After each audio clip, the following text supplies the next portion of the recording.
Balkan Street in the Falls Road. At 4:45 on Friday afternoon, British troops entered this street and raided a house in a search for arms. They found arms, but as they left the house, they were stoned by local people who objected to the search. What started as a local stone-throwing incident quickly developed into a full-scale gun battle in which 5 people died. Since then, the Falls has been under curfew, sealed off from the outside world. This morning we were allowed back in, and I asked local people what it was like during those fearful hours. I would say it's almost impossible to describe the brutality of the soldiers and the way they behaved in the homes when they were searching and the condition they left some of the homes in. Some of them the homes of elderly people that weren't even on the premises that had gotten out. Were you frightened? It's impossible. Certainly I was frightened. Anyone would have been frightened. And for children to be penned in their homes 22 hours out of 24. Some of them hadn't even got bread or milk. Well, I'll ask you, is that humanity? It was terrible because they came in and they shot all round them and they looted and plundered all round them. They stole everything out of the houses, broke in the windows, broke in the doors. Was this on the night of the shooting? This was on the night of the shooting. And we were all told to get indoors. Nobody was allowed to look through the window, have a light on. And same thing last night. Nobody's allowed outside their doors. And since then, what have you done for food? Well, they had some... The 2 hours yesterday, which didn't give enough time because there were so many people queued up for it.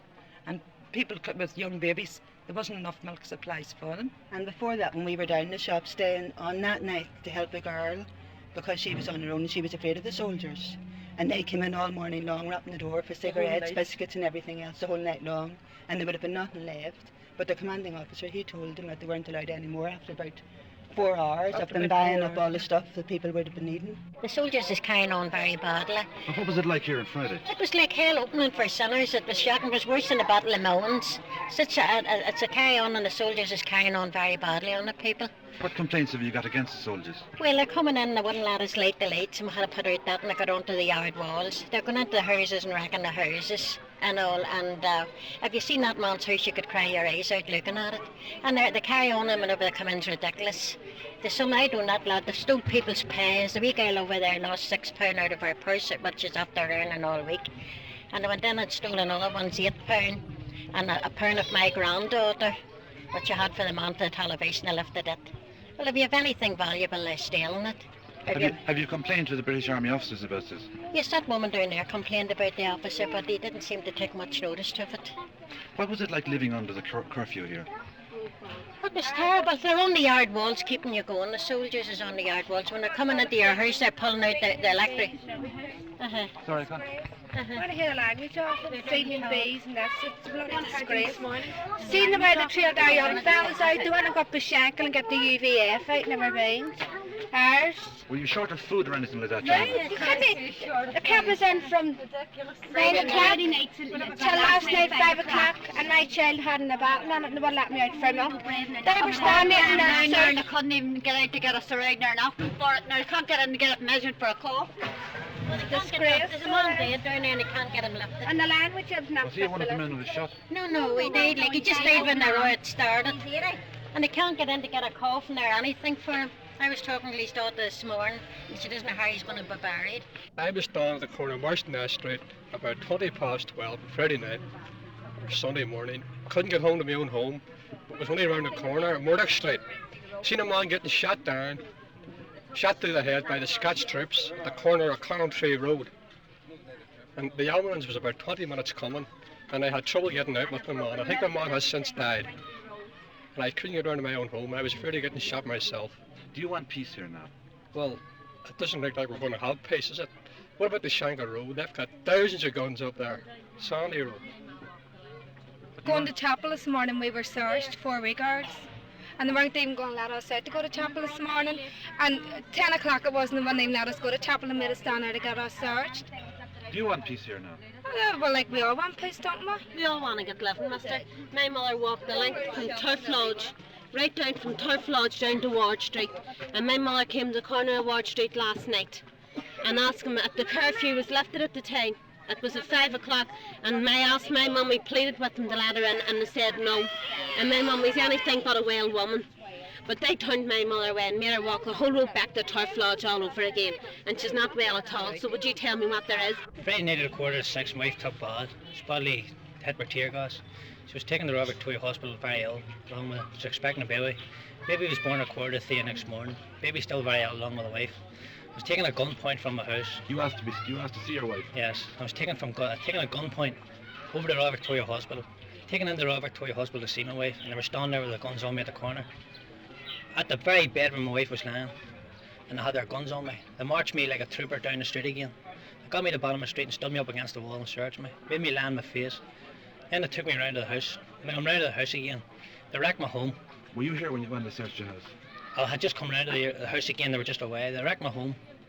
Dogs I had for our people, they set them free. Baby's clothes, the meter, beds, they tore them apart. The food, they spread it all over the place, searching for it. They went upstairs, bunk beds, took them down. They took the wife's bed down, wardrobes, took all that down. They broke the windows in the back. They're animals, nothing but short, just animals. The Scotchmen were walking down the street and they were walking by, got the wee van outside the door, couldn't do enough depredation. They broke every window in the van. They said this'll stop bullets. Then they kept boasting, we'll fix the ARA, we fix the ARA. 4,500 of them, armed with tanks, machine guns, the lot, Saracen cars. They fixed the ARA. 20 or 30 brave men with guns who they tried to murder, which they have murdered, and which they'll continue to murder. That's the British Army, professionals, professional looters, professional robbers, professional thieves. Even stole the money out of a woman's house. If my wife, her purse is missing, not much in it, I'm only on the brew. The meter broke into, who's going to pay for it all? Who's going to pay for the baby's clothes? Who's going to fix the house up again? Who's going to pay for the dogs that was taken belong to other people? Who's going to pay for the van? Jim Sullivan, you're secretary of the Belfast Central Citizens Defence Committee. What's the feeling of the people here now? One of deep resentment, and if you've been around this area and done any filming at all, you see why. Pubs have been looted, houses wrecked, ceilings pulled down, and in my opinion, there was a deliberate attempt to impose a jackpot method on these people. We can take into consideration that babies were left without food till 5 o'clock yesterday evening. This is the type of methods which Hitler used against the Jews. And many of the people say their houses were looted. Well, is there any real evidence for this? Well, we're setting up a centre, so we are today, for to take statements from people. There's a lady in 14 Ton Street, £20 was taken from her house. A woman just lives across the street here. Not only did they take money out of the house belonged to her son, but they tore her pension book, her widow's pension book in half. If you've seen our office here, it's completely wrecked. And we're using modern methods. There's no reason for them to do these things because many detectives can detect anything. There's no call for pulling down ceilings or anything. This was deliberate and an attempt to crush the will of the spirit of the people here. But I think that it's backfired on them. The people of this area have suffered badly over the last few days. Is peace going to come to this area now? Well, I couldn't. If the British Army carry on with the tactics that they're using now, there's no hope of it. These people won't be crushed. Every house in the area has been searched for arms. This room is typical of the result of the searches. Clothes thrown around and furniture toppled. People claim troops have stolen money and other valuables and damaged religious statues and pictures. It's a quiet Sunday morning here on the Falls Road. The people are back on the streets, breathing air that for a change is mercifully free of CS gas. But all around them, they have ample reminders of the violent days that have just passed.